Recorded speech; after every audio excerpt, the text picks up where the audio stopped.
Pessoal, a gente já estudou o macroambiente, a gente começou a estudar o microambiente através de um elemento central que está no microambiente, que é o seu consumidor. A gente estudou tanto na dimensão B2C quanto na dimensão B2B. Agora está na hora de relembrar um assunto que é fundamental para quem trabalha com marketing e que está no microambiente, que é a concorrência. Hoje em dia não adianta você fazer um produto que agrade o seu consumidor se o teu concorrente fizer um produto que agrada mais o teu consumidor. Então você tem que estar atento à possibilidade de ser superado pelo seu concorrente. Por isso você precisa estar atento ao seu concorrente.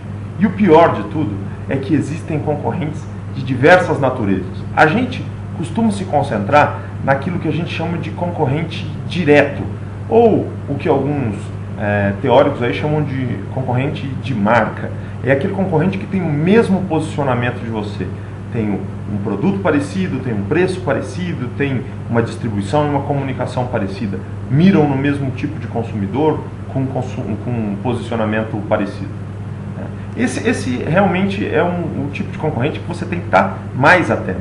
Mas é importante a gente perceber que existem concorrentes que estão um pouco mais distantes do nosso escopo e que acabam podendo prejudicar a gente e que a gente tem que combater aí com bastante força. Existem os concorrentes indiretos, mas que estão na mesma categoria de produto da gente. Então, se a gente está falando de um carro, vamos pegar o exemplo que a gente costuma dar em aula. Um carro, um Gol é concorrente de um Mille, de um Uno Mille, de um K. São concorrentes que estão no mesmo posicionamento. Mas existem concorrentes de produto que estão na mesma categoria de produto.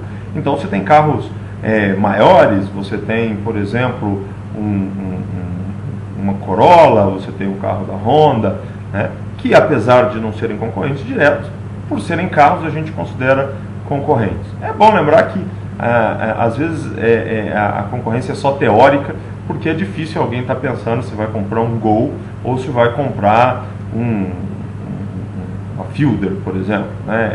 São categorias muito diferentes. Mas é possível que alguém opte por um carro mais econômico ou queira gastar um pouco mais de dinheiro num carro. Mas aí existem outros tipos de concorrência que até o Michael Porter, no modelo dele, chama de produtos substitutos. Ou o que a gente chama de concorrência de forma. Um carro, continuando aí na nossa linha de exemplos, pode ser substituído por uma moto, ou transporte público, o que significa que esses dois parâmetros aí, uma moto ou transporte público, são concorrentes indiretos, substitutos do nosso produto, ou no modelo que o Kotler costuma usar, que a gente chama de concorrente de forma. E por fim ainda existem concorrentes bem distantes, mas que podem comprometer o consumo do nosso produto, que é o que a gente chama de concorrência genérica, ou concorrência no orçamento. Do que a gente está falando? A gente está falando, por exemplo, de um carro concorrendo com uma casa. Ou seja, se eu ganhei um dinheiro a mais, eu vou dar entrada numa casa ou vou comprar um carro? Isso tudo tem participação no orçamento. Você pega um jovem, por exemplo, se ele pegar a mesada dele e for no cinema, ele não vai comprar um snack. Isso tudo acaba gerando um tipo de concorrência. Para uma empresa poder monitorar os seus concorrentes, é óbvio que ela precisa monitorar mais de perto os seus concorrentes mais próximos. Quanto mais direto é o concorrente, maior tem que ser o nível de atenção e monitoramento. Mas ela não pode estar desatenta aos concorrentes indiretos, porque muitas vezes a destruição do teu negócio vem a partir de concorrentes indiretos. Por isso é muito importante estar atento aos concorrentes indiretos. E o que é estar atento a um concorrente? O que é monitorar? Dentro das empresas existe uma área que a gente chama de inteligência competitiva, que é uma área que monitora os movimentos e a posição da concorrência. O que eu tenho que prestar atenção no concorrente? Bom, em primeira instância, eu preciso entender quais são os objetivos do meu concorrente. Sabendo o que ele quer, eu consigo antecipar que tipo de atitudes ele pode tomar, que tipo de ações ele pode encaminhar.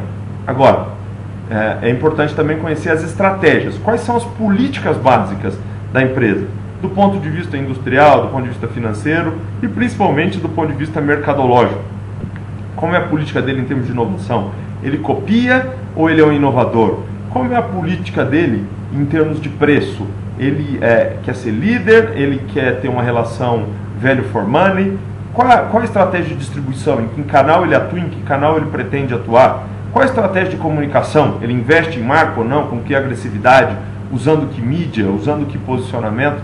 Qual o apelo que ele usa? Isso tudo é importante, não é verdade? Com base nesses dois conhecimentos, você começa a poder entender quais são os pontos fortes e fracos do seu concorrente. Porque, afinal de contas, você vai evitar os pontos fortes do seu concorrente e vai procurar espaço nos flancos abertos por ele, ou seja, onde ele tem os pontos fracos. É muito menos produtivo você bater de frente com ele onde o teu concorrente é forte. Em alguns momentos isso é inevitável, mas sempre que isso for evitável, isso deve ser evitado. Então, esses três aspectos são importantes. E que é entender os objetivos, as estratégias e os pontos fortes e fracos do seu concorrente. E por fim, é importante você entender o padrão de ação e reação do seu concorrente. Ou seja, como ele se comporta quando você empreende uma ação específica. Se você abaixar o preço, ele vai abaixar também? Ou ele segura o preço e te deixa ganhar dinheiro e numa próxima oportunidade, quando ele tiver com problema de caixa, ele abaixa o preço e espera que você segura. Que você segure. Qual é o padrão de reação dele? Existem concorrentes que são implacáveis. Se abaixou um pouquinho o preço, ele vai abaixar um pouco mais.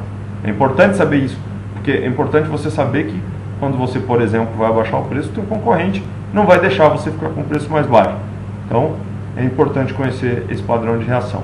Conhecendo o teu concorrente, você minimiza a possibilidade de ser pego de surpresa.